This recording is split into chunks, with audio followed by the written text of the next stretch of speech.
between the plateau and the PEEP, you can imagine that's the flex that the alveolar experiences. This is your driving pressure. And so that's your compliance. All right, love ventilators, but enough about that. Let's go back to the board. That was Mario. So Mario, why don't you choose the next question? Neuro. 300. 300? All right, neuro for 300. This movement disorder is characterized by rapid, non-suppressible, shock-like jerky movements. Okay. All right. Nick, who said myoclonus?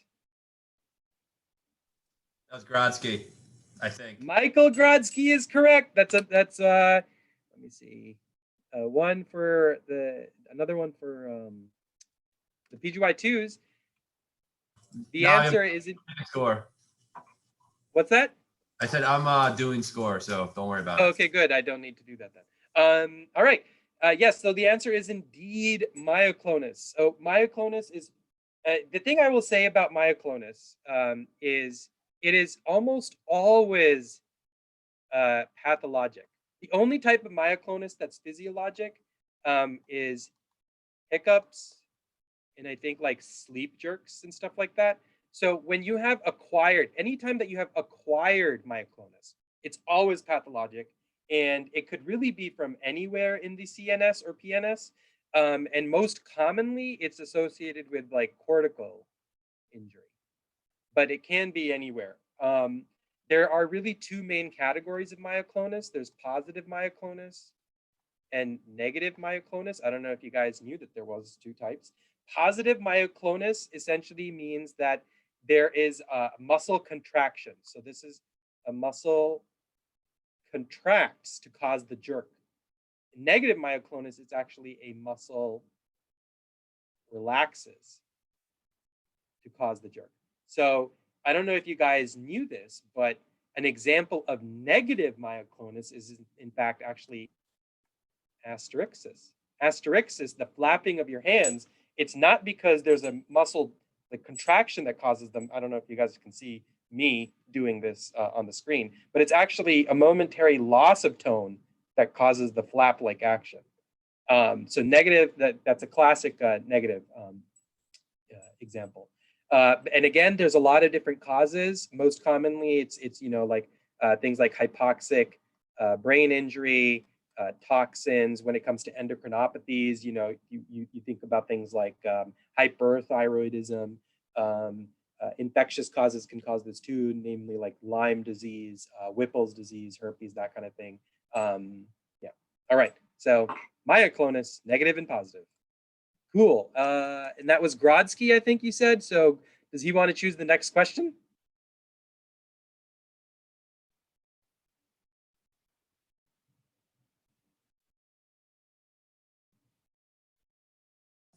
Heme for 300. He said heme for 300. Heme for 300. This lab or bone marrow finding differentiates Waldenström's from MGUS.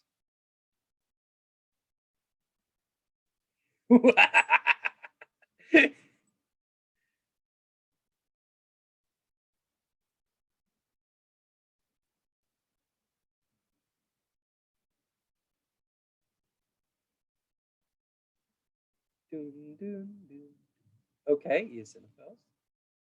All right.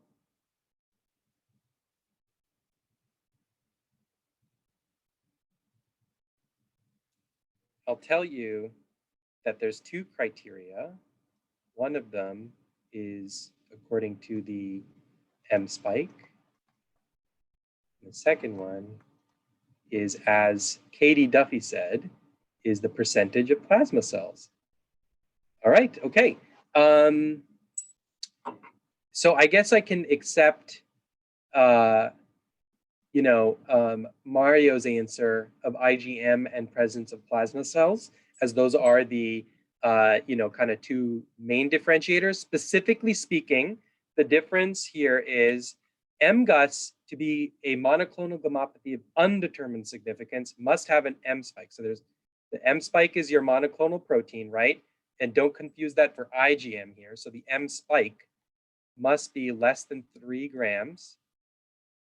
And on bone marrow, your plasma cells must be less than 10%. Smoldering multiple myeloma, by to differentiate it here, can have greater than 3 grams. Oops, 3 grams, or in greater than 10% plasma cells in your bone marrow. So that's the cutoff here, right? It also has, technically speaking, there's like 500 milligrams on an M spike on your UPEP. The cutoff there is a little bit less. And then differentiating that from multiple myeloma is at really any of these cutoffs, it doesn't matter if it's even less than 3 grams. So like any M spike with symptoms. So these symptoms we think about are CRAB, right? Hypercalcemia, renal impairment, anemia, and bone lesions. And specifically bone lesions is something that the board likes to test you about. So essentially anyone with an M spike needs to have an evaluation to make sure they don't have lytic bone lesions to ensure this isn't multiple myeloma. So sometimes people will do like a whole body MRI, but technically even a PET CT will suffice nowadays to be able to do that. In addition to these classic kind of myeloma defining things, there's other criteria. If you have a light chain ratio greater than 100, that will automatically call you myeloma. And then if you have plasma cells in your bone marrow greater than 60%, we will automatically call you multiple myeloma. Waldenström's, on the other hand, just differentiating these two and getting back to the crux of the question, they must have greater than 3 grams of IgM specifically, and greater than 10% bone marrow. And they could, with or without even, symptoms of hyperviscosity. So since Waldenström's is always IgM, the level needed to kind of like worry about hyperviscosity is 4 grams. Compare that to, what's the word I'm looking for? IgG or IgA, which needs like 5 or 7 grams respectively. So IgG and IgA. You might be now wondering what's the difference between Waldenström's and smoldering, because they have the same like criteria here. Essentially, smoldering is every time it's IgG or A. It cannot be IgM because then it automatically becomes Waldenström's. And then I won't go too much into treatment, but really, typically people try to get them to an auto hematopoietic stem cell transplant. And then will be a combination of like a protease inhibitor, a thalidomide analog, and chemotherapy. All right, let's go back to the board. I think I gave it to Mario, so he can choose the next question. Endocrine 200. All right, endocrine 200. The most common cause of primary adrenal insufficiency has these antibodies. Nick, who gave the answer? Alvin. Alvin for the win. Autoimmune adrenalitis is most often caused by 21 hydroxylase antibodies. And if you're anything like me and you always forget, like, I know there's a 21, I know there's a 17, and I think there's like an 11. How do I differentiate the clinical features of all of these? I don't know if you're familiar with this like kind of arrow diagram, but for a 21 hydroxylase deficiency, you kind of differentiate it with like, is there a mineralocorticoid effect, which I define as BP, and then is there a what's the word I'm looking for? Secondary sex characteristics from like increased testosterone. So is there increased testosterone, right? DHEA. And what you essentially do is you turn the ones into up arrows. So BP does not, it's usually on the low end with 21 hydroxylase deficiency, but they do have elevated testosterone. With 17 deficiency, they have elevated BP, but not elevated testosterone. And with an 11 deficiency, they have elevated BP and testosterone. So that helps you kind of differentiate all 3 of these enzyme deficiencies. Quick little arrow diagram. Yay. All right. I I can't remember who you said got that question right. Alvin. So, oh yeah, Alvin. What would you like? Potpourri for 500. Potpourri for 500. My favorite question on the board. This three-headed beast has long been Godzilla's arch nemesis, featuring in cult classics I don't even know. such as Godzilla versus Mechagodzilla 2, and more recently, Godzilla versus the King of the Monsters. Okay, whoever said go to your oh, who said that? I got actually two people who said it in here. It was Alvin, and I heard it whispered over here. And I also said it. It's like, okay. So we got a third year and an intern who got it. I think it's the intern that got it correct. Sounds good. So, Who was it though? she's a second. What's her name?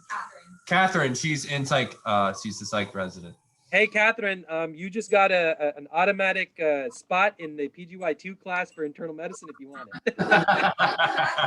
Yes, the answer is indeed King Ghidorah. All right. Woo. Let's go back to the board. Catherine can pick the next question. Neuro 5, Navi. Neuro for 500. Our second 500 question. Adults under 40 should be screened for this disease if they develop progressive dystonia, action tremor, Parkinsonism, and kidney disease with confusion.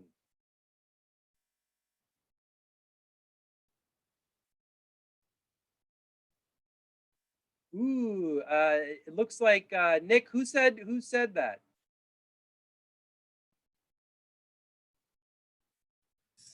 J Wall. John Wallace is correct again. It is indeed Wilson's disease. It's kind of odd, but the reason that I wanted to kind of clue you guys in on this one was actually when you're thinking about tremors. I personally have never really had a good approach to tremors, but the interesting part about this question stem is the action tremor. Tremors can be broken down into two categories. There's tremors that occur at rest, and there's tremors that occur with action. And action tremors can then be broken down into both postural and kinetic. Kinetic, I think we all understand. So this is like the tremor gets worse with movement. And postural tremors, essentially the tremor gets worse when you're like trying to maintain a position against gravity. So the most common types of postural tremors are things like orthostatic. This is somebody who has like shaky legs when they stand up. And technically even essential tremor. Essential tremor can fall into this category. So this is somebody who can, like they're holding their hand out and they will develop tremor there. And then within kinetic tremors, this is things that, the main one that you think about is like an intention tremor, right? So as you reach out towards an object, the closer you get to the end goal, the more tremulous they become. So this is always something that's concerning for very pathological issues. So cerebellar disease falls into here. Technically even like fragile, I can't spell anything. Fragile X and then Wilson's all fall under this category. Because of the prevalence of Wilson's, anyone who develops an action tremor and they're less than 40, anyone with this combination must be ruled out for Wilson's disease. Believe it or not, they need TSH testing and Wilson's disease. Anyone with a new onset action tremor and they're young. Isn't that odd? That's odd, right? All right, cool. Don't remember who gave that, but they can choose the next question or. I think he left. What the hell? Just a mic drop and leave. All right. Home 500. What was that? Pulmonary 500. Home for 500. Inpatients with moderate to severe uncontrolled asthma with the eosinophilic phenotype Treatment with this drug reduces exacerbations and requirements for inhaled and oral glucocorticoids. I'll tell you, I'm looking for. Oh, wow. Nick, who said that? Zachary French. Zachary French is absolutely correct. The answer is indeed mepolizumab. Very good. I think just to refamiliarize ourselves with the treatment of asthma, I think what we always used to say is, initial treatment should be like a short-acting, beta agonist.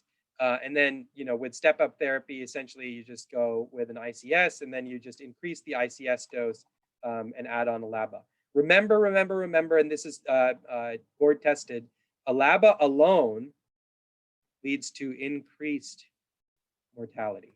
So never do that.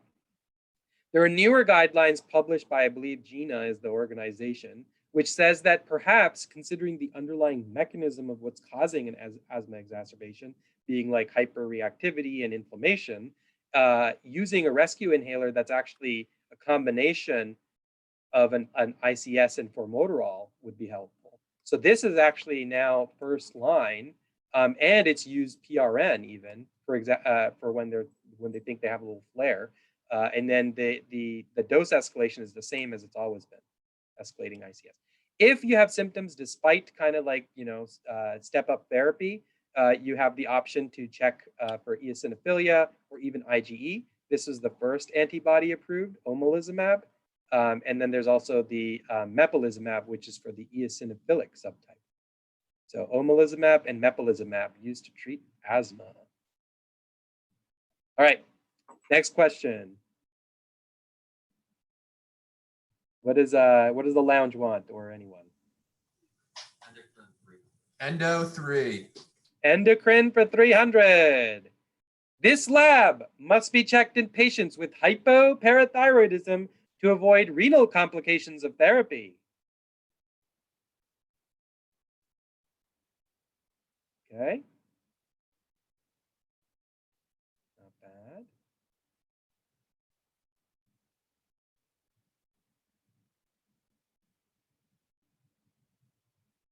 I don't have the answer yet. You guys can keep guessing.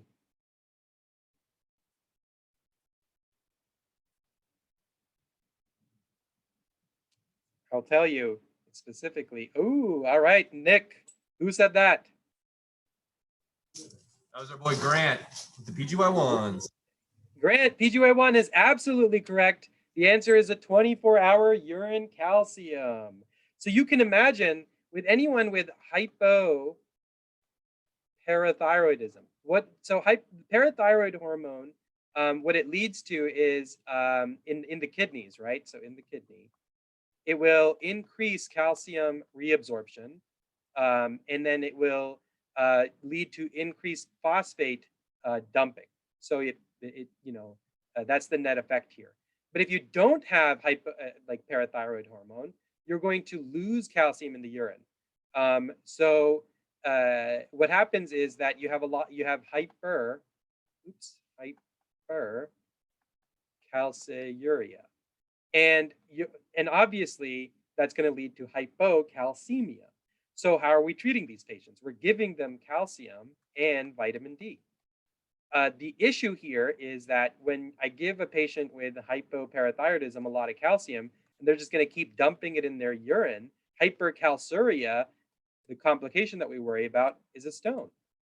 So these patients, you need to check a 24-hour urine calcium on them all the time to make sure that we're able to maintain that balance of calcium repletion and without putting them at risk of forming stones. Quite often people answer things like vitamin D and stuff like that, but vitamin D levels don't need to be checked. You actually just need the phosphorus or calcium labs itself to monitor your response to therapy. So you're not wrong by saying that the creatinine or phosphate or those kind of things need to be checked in these patients. However, the question thinking about renal complications of therapy, the 24-hour calcium urine calcium is the most important lab. All right. What does Grant like for the next question? What is it? Heme 100. Heme 100.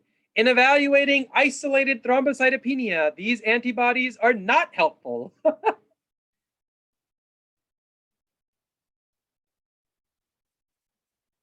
All right, who got that?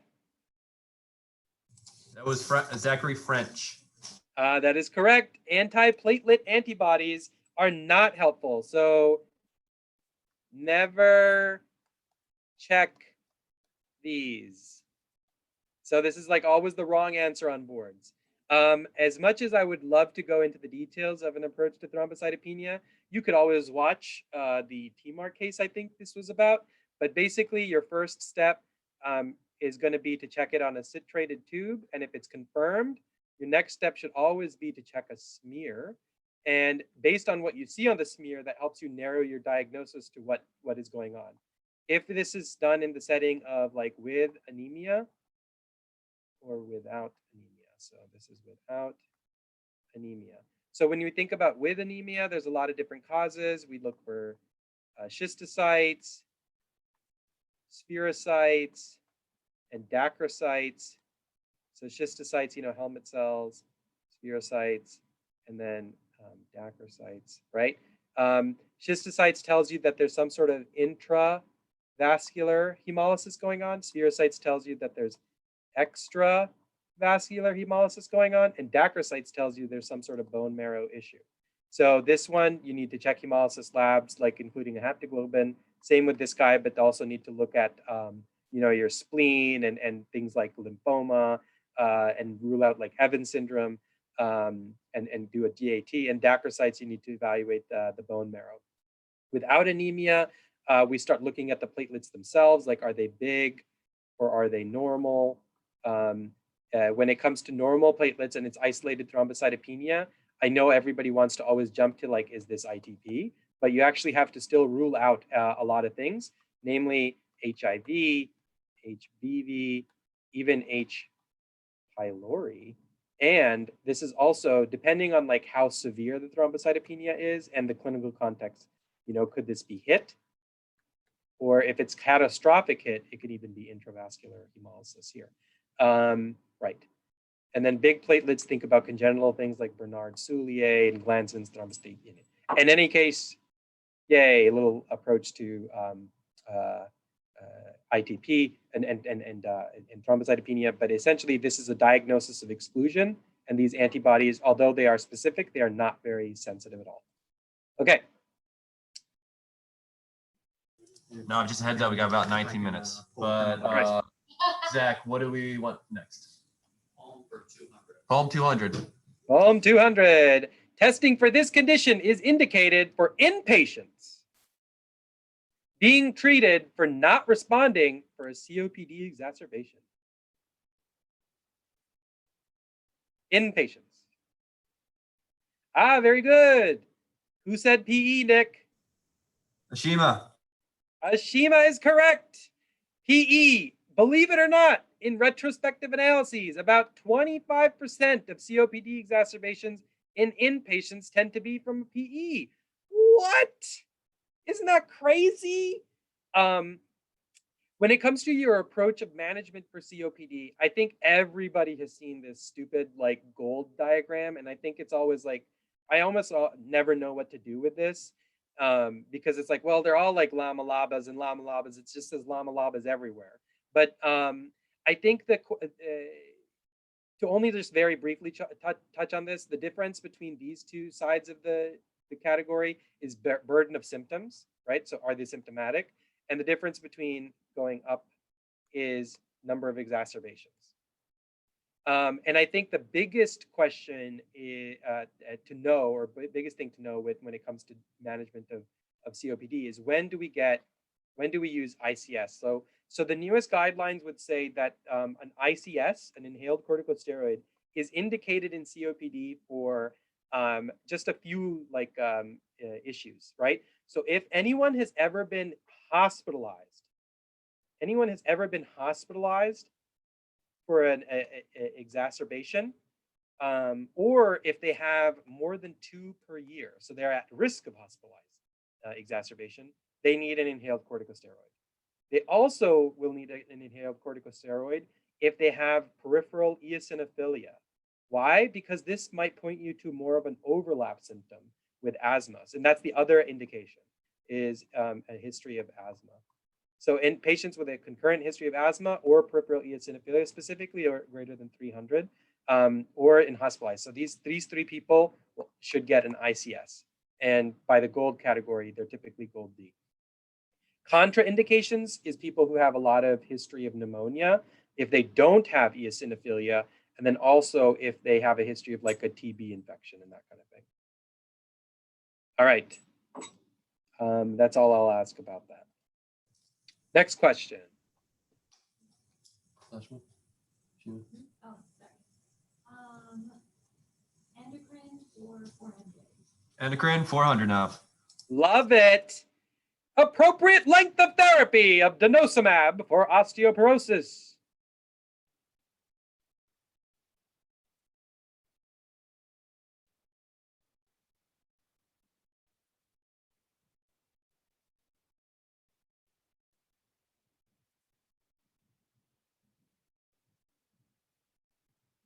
Samantha Sokolov, future endocrinologist extraordinaire, is correct. The answer is indefinite. Can you believe that? Osteoporosis, if you're going to treat that with denosumab, you got to give it to them forever. Why, you might be asking, is because denosumab only lasts for about 6 months. It doesn't have a sustained response. So you don't get that nice protection that you would with bisphosphonates. Bisphosphonates, on the other hand, so any bisphosphonate, you should treat them typically for 5 years in an average risk patient, right? So anybody who is low to like moderate risk, they need to be on bisphosphonate for about 5 years. If they develop a fracture, or they're like kind of like high risk during their treatment with a bisphosphonate, that's the like one of the few indications to extend this to 10 years of therapy. In the lower moderate risk patient, 5 years is the same as 10 years, and there's just like complications of therapy related toxicity. So that's why people prefer 5 years. The next question that you might be based on the boards is dose. So should you increase the dose? It turns out 35 milligrams per week, I think, of alendronate is the same. They have the same outcomes as 70 milligrams. So dose of the bisphosphonate does not matter.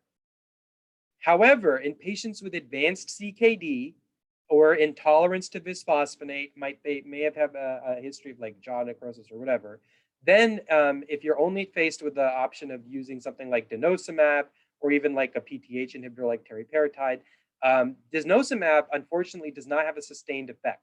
So once you start denosumab, you really don't stop. You do lifelong therapy. So great job, Sam. Back to the board. What would you like, Sam? What question would you like? You got 14 minutes now. All right. Oops.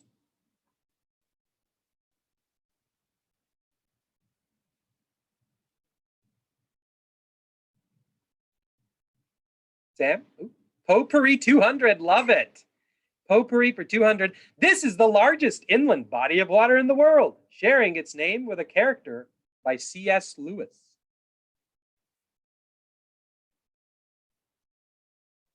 You got to know this, Kate. Nick, whoever said that is very close to the answer. You may have misheard. Yes. Amanda Kahn with the win. Amanda, yes. The answer is indeed the Caspian Sea, which is, of course, surrounded by Persia. And the C.S. Lewis character is Prince Caspian. Yes, so the Caspian Sea is the largest, and it's actually saltwater. There's sodium in here. Kind of interesting, right? Back to the board.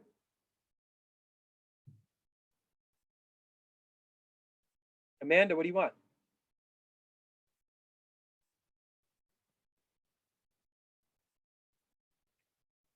You got to choose something.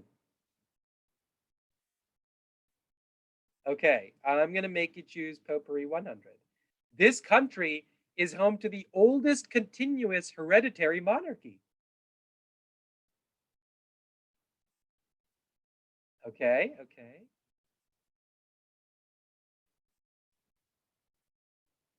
No. I'll give you a hint, though. It is in Asia. It's in Asia. Yes, Nick, who said that? Was it a PGY1? The answer is indeed Japan. PGY1. The Japanese claim that the chrysanthemum throne extends back to 660 BC. Ooh, the longest hereditary monarchy is in Japan. Interesting, huh? All right. Nick, what do they want for the next question? That was Catherine.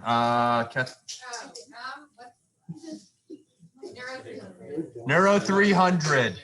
Oh, we already did that one, so I'll go with 400. Okay, 400. This autosomal dominant disease is marked by random non-rhythmic motion, gait impairment, psychiatric disease, and dementia, and is always fatal.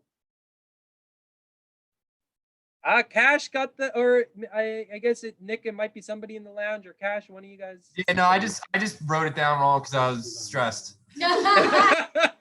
The answer is indeed Huntington's disease. Yes, so the random rhythmic motion essentially is pointing to chorea. Huntington's disease, as you guys know, it's always fatal. Essentially, these patients can even develop bradykinesia and like Parkinson's as their disease develops. But as a general approach to patients with chorea is kind of interesting. There's a lot of different causes of chorea. Medications can cause chorea.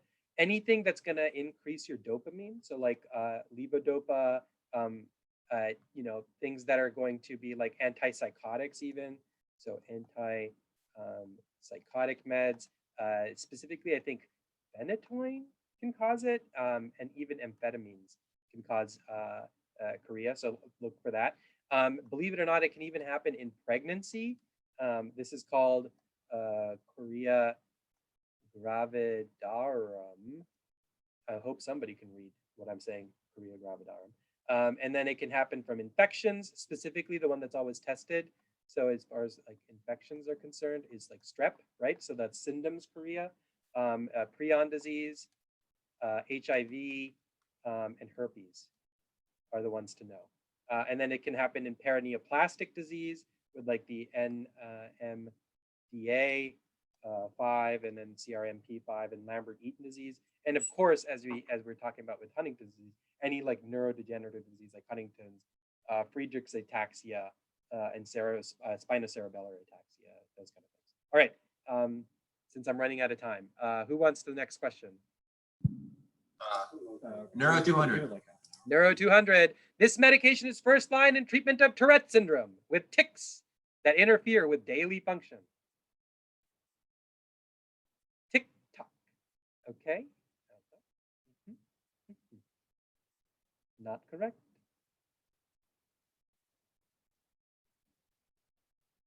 How do you treat the tics in Tourette's? Yes, Cash is correct. An alpha-2 agonist, clonidine, guanfacine, are very good, treatments for tics. So in the treatment of Tourette's, I remember this is something that I like almost always get wrong. So Tourette's, I almost like if I see it, I'm like, wait, do you just give an SSRI? You actually only this is for the treatment of like comorbid, like psych stuff. If they have it, then yes, SSRIs, cognitive behavioral therapy. These are for mild disease. Whereas for anything that's like moderate to severe, or anything where the tics are like interfering with their life, that's when you use like clonidine and any of these drugs. If it's like refractory to medical therapy, you could think about things like Botox, but that's like off-label, just so you guys know. And then antipsychotics like Haldol are also second line, but first line is an alpha-2. All right, next. Let's do endo for 5. Endo for 5. In type 2 amiodarone-induced thyrotoxicosis, this is the treatment of choice. Very good. Nick, who said that? Zachary French. All right, that is correct. In type 1 disease is in patients with underlying like structural thyroid, right? So since they have underlying hyperthyroidism, the treatment is to treat the hyperthyroidism. In type 2 disease, this is a destructive thyroiditis. So there's inflammation here. This is like classically on ultrasound, there's no vascular flow, and this one has like increased vascular. So in any case, these are the ones where you're going to treat the inflammation with prednisone. All right, back to the board. And Navi, you have like 3 minutes. All right, I'm just going to click on them. Poem 100, the number of years required to follow up a ground glass nodule that's greater than 6 millimeters. You kept this one? How long? Tara, not too bad. Ground glass. It's actually longer than you think. They grow slow. Cash is correct with 5 years. So just very quickly, if you have a solid nodule, you check it for about 2 years. Solid nodule, 2 years. All right. Ground glass nodule, 5 years. Why? Because they grow really slowly. As a general approach for a nodule, if it's less than 6, you really don't do anything unless they're high risk for cancer. If it's like 8 to 30, the next step is always to get a PET CT. And if it's greater than 30 millimeters, you just go right to surgery. For ground glass nodules, since they grow slower, they need to be followed for 5 years, but a solid nodule, 2 years. All right, heme for 400. This smear, what do you see it in?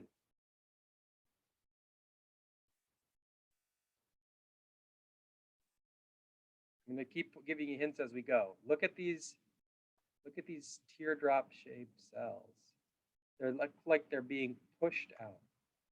Ah, very good. Nick, I don't know who said that, but they are correct. This is a leukoerythroblastic reaction, and it's seen in infiltrative diseases of the bone marrow. The clue is always these teardrop cells because they're being pushed out. They're being extruded, and you can see like a megakaryocyte and a lot of like immature red blood cells on the smear as well. Cool, very good. And then heme for 500. Sickle cell patients with a stroke can benefit from this intervention. Tara is not necessarily incorrect, but I'm thinking about more related to, okay, yeah. Nick, who said that? Zachary French. This is correct. So it's kind of interesting. Patients that have a history of stroke, they have a 50% reduction in subsequent stroke if they're treated with monthly simple or even exchange transfusion. In the setting of an acute stroke, they must get an exchange.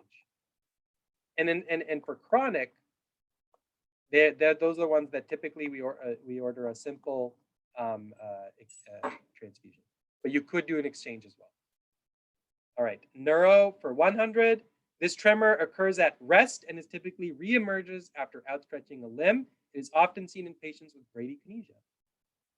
So is the name, I guess, even of the underlying disease. Yes, Nick, that is, whoever said that is correct. This is a Parkinsonian tremor. So remember our approach to tremors. There can be either at rest or with action. We already talked about the action side of things, but at rest, there's really only two. There's the Parkinsonian tremor and there's the dystonic tremor.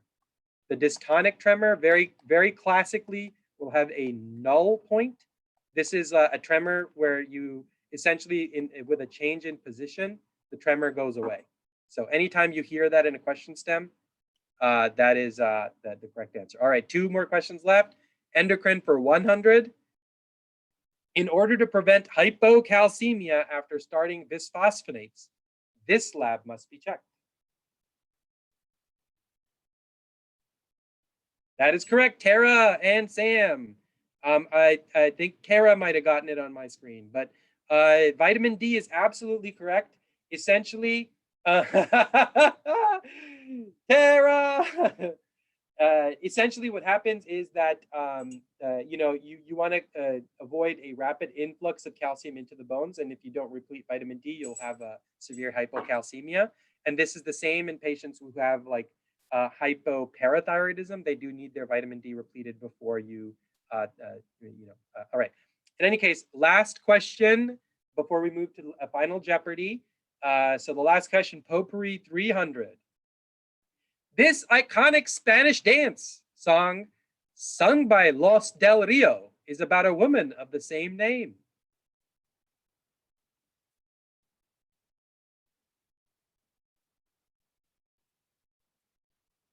That's the that's a good guess, but no.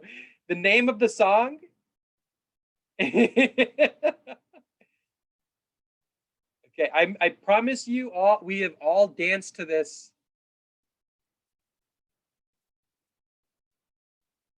We've all danced to this song at some point. Ah, there we go. I don't know who said that, but that is the correct answer. It is indeed the Macarena. So if anyone forgets. Ski mask. Why is there a ski mask? All right. Final Jeopardy with 1 minute remaining. I'm not sure who the teams are and what the scores are. Nick has been doing that, so that's good. But final, what's up? You got PGY 1s with 1,400, PGY 2s with 2,500, and PGY 3s with 3,300. Got it. Love it. So the final Jeopardy. Here it is. Legends of the Ice Rink. Make your bets. Let's see the question here.